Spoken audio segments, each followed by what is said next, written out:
And thank you for joining me tonight. It's September 27th, and I thought I might just come on with a quick video. I'm going to try to do another one on Wednesday, but that's neither here nor there. We're here right now. Let's deal with this. Let's be mindful of where we are right now. And today I wanted to to talk to you about being humble as a leader, whatever you do as a leader. If you're a leader in your classroom, if you're a leader in your media center, if you're the head custodian or environmental engineer, if you're an assistant principal, you're a directive coordinator of media specialist, if you're a principal, assistant superintendent, any of those types of jobs, you might say, where you need to maybe help others or lead others.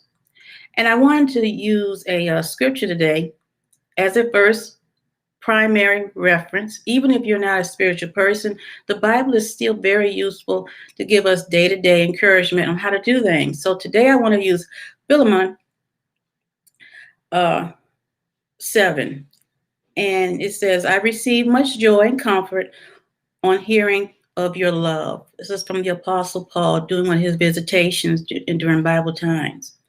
And he is speaking of how he was encouraged by other brothers in the faith that helped him, and they talked to him and allowed him to have better understanding of maybe what he was dealing with or helping him with his ministry.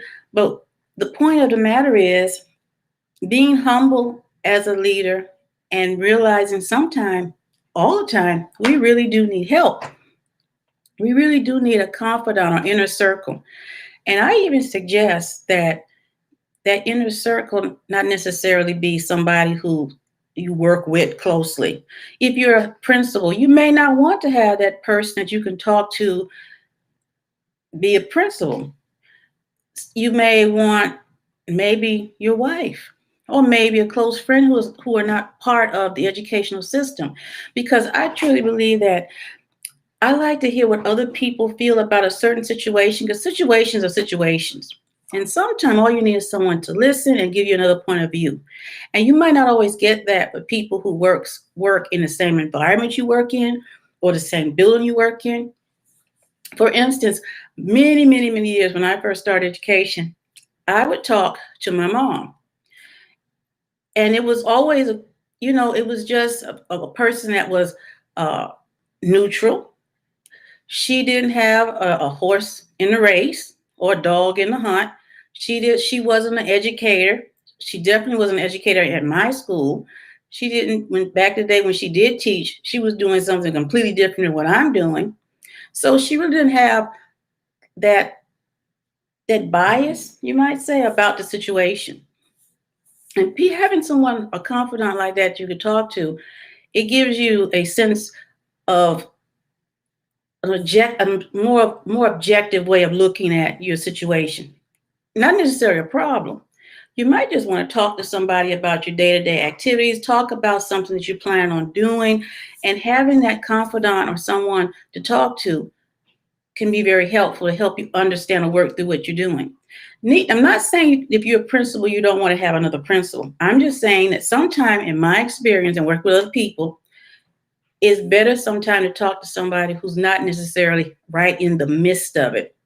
You know what they say, you can't see the forest for the trees. You don't want to sometimes deal with someone who they're right there with you and they can make you feel like, yeah, you're right.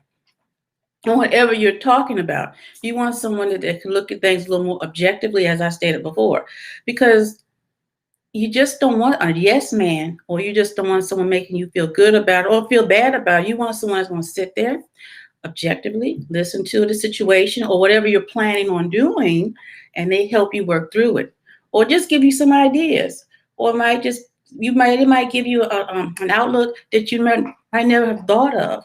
And that's good to have that person, to have someone to talk to. And I think as administrators, leaders in education, sometimes because we're teachers and we feel like basically we know things, we don't know it all, but we know things, and we feel like, no, I got this.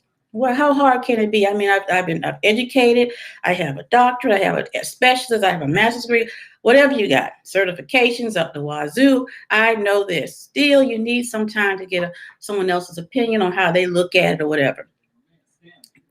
And it's just a wonderful way to have someone to talk to that might not be necessary in the same building. If you do choose to use someone who is just in the same profession you're in. Because you realize that even psychiatrists have a psychiatrist, they're psychiatrists for the psychiatrist because they need someone to talk to after we as patients or whoever load up on our stuff, they need some place that they can purge and talk to. And also, it's a confidence situation that you can talk about certain things because as humans, we sometimes want to talk about situations. And it's always better to have someone you can rant about some situation or some person, and they don't necessarily will be feeling feel a sense of, oh, I know what's going on with this person when they see them the next day. So I just wanted to come on about that and how as educators and leaders of education, you want to be humble and be willing to accept help. And if that help to you, you feel it's maybe people who live that work right there with you. If you're a principal, maybe you're a assistant principal. If you're a principal, it can even be a teacher. But the thing with that is, we all work together. You wouldn't want a subordinate to have information that maybe they don't need. That's why I suggest sometimes having that special person, a wife, if that's what they don't mind, because some wives might say, I don't want to talk shop. My husband doesn't mind talking shop, so I was blessed that way. So he kind of picked up where my mom left off, although I still call my mom right now. But it's just to have somebody else there that can really sit back and tell you, let's work this out. And this is where I come in. And if you need someone to talk to, like Ma, I'm also here for that, for administrators and educators.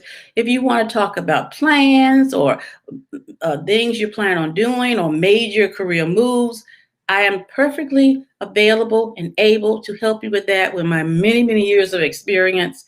And I would love to help those who maybe need my help because as I truly believe, iron sharpens iron. So I just want to wrap that up today and remember, as that scripture told us, it makes our heart feel good and glad to be able to talk to someone and never feel like I know it all. Never feel like, I just use my gut feeling and that's just it. It's all right to have gut feelings. It's all right to just sometimes you got to shoot from the hips. But as leaders, you still need to sometimes have that person or people that you could talk to and they can help you through I'm not talking about troubles and issues, just help you with day-to-day runnings or things that you might have in your head you might want to do.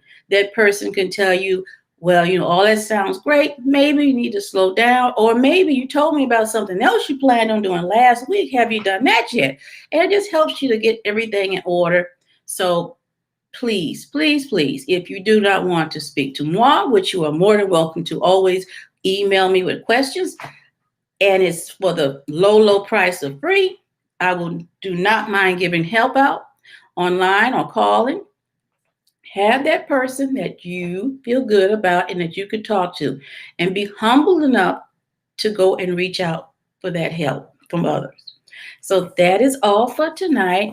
I hope to see you all really soon. I'm going to come back. I'm going to try my best to come back Thursday, but as you know, which is a good thing. I got a lot of things going on, which is good. I'm not complaining, but I do want to get off and give myself also some time to come and talk and chat with you all. So you probably will be seeing this already saved, but if not, you did it live. Thank you for coming on.